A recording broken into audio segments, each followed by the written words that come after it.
Today, I'm going to show you how I played the new Dragonball Sparking Zero in my car. It's surprisingly easy.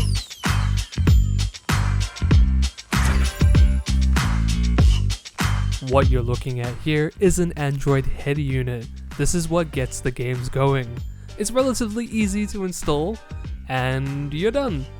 If you want to see the full installation, let me know in the comments. It has full Android and I can install any app. I can play here, I can play over here, or I can play here. You get the point. This head unit allows me to play anywhere I want.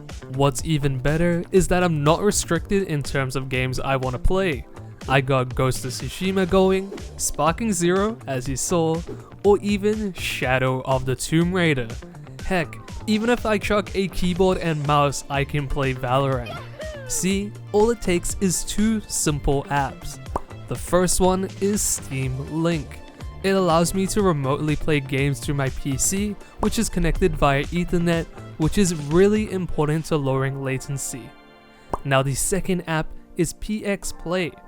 Okay, now this one does cost 12 New Zealand dollars, but on my head unit it plays so much better than the free PS Remote Play, which doesn't even recognize my PS5 controller for some reason.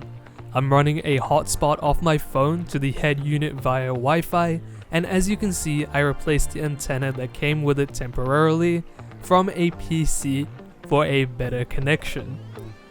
If you're going to use your own data, you will need to port forward for the PS5, and I'll leave a link in the description for a great video on that. It's really as simple as that. Pair the devices up, and boom, you're good to go. Well, we know it's easy to connect to my PC or my PS5, but how does it play? See, now this is the interesting part. Whilst I could say, yeah, this is the best experience you can ever have, Feastables crunch! Yeah! That is straight up not the case. If I'm sitting in my garage at home with a solid connection, yeah, it's pretty amazing. The quality both on PC and PS5 isn't fully there and it's a little bit blurry, but I can definitely sit there and play games for ages. But that's not the point of this thing, is it? I want to change my scenery, I want to jam some games, you know? Well, I have some not so good news. The games on mobile data are sort of playable. There's a lot of stutter and you can see problems with input lag.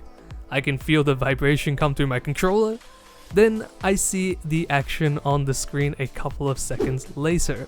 Through pure observation, the PS5 games seem to be a bit smoother compared to the PC. The data usage isn't too bad as well. I played Sparking Zero for about just over an hour and it used this amount of data that you'll see on screen. So it's not too bad at all, but do consider that if you have a limited data plan.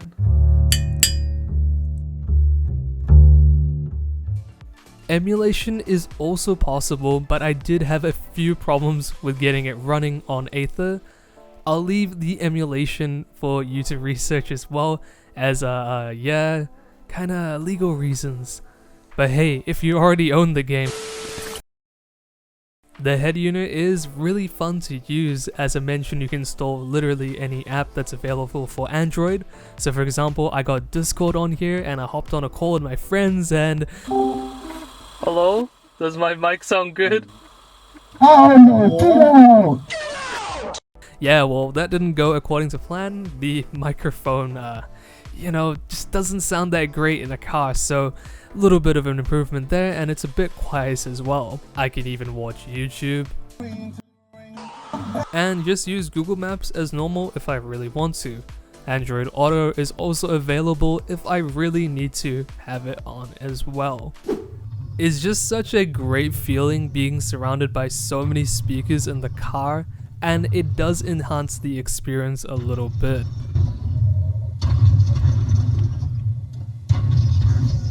I could only imagine what it would be like with a higher quality audio setup. That's not to mention even the nice seats that I'm sitting on, as well as this great view. The Android unit looks all hunky-dory, but there is a downside. Having my car on without the engine running will have a strain on the battery. So the longer I use it, the more it will drain the battery. I'm not a car expert, but this extra strain probably isn't good for it in the long run. Fear not, if you really want to try this out, it can be done with a laptop, phone, or even tablet. Literally anything that can support a stable internet connection and the apps to install. Now for the Sparking Zero gameplay. I'll be completely honest. This isn't the best experience, but it's due to the way I went about playing the game. The lag and stutter doesn't help in a fighting game, and your reaction times become even worse. But what I did notice is that Sparking Zero did play really well on a strong, stable internet connection. When 5G was available at its full speeds, the game felt quite smooth. Combos were relatively easy to pull off. Mind you, I'm still relearning the controls from even Budokai Tenkaichi, but the core mechanics of the game felt like I was playing at home. Even the texture quality is more than acceptable for when I was playing on mobile data the majority of the time. The same thing goes for when I was in my garage at home. It was really fun to play the game feeling really fluid. I'll leave some more footage in the description if you guys want to have a look at it later for Sparking Zero.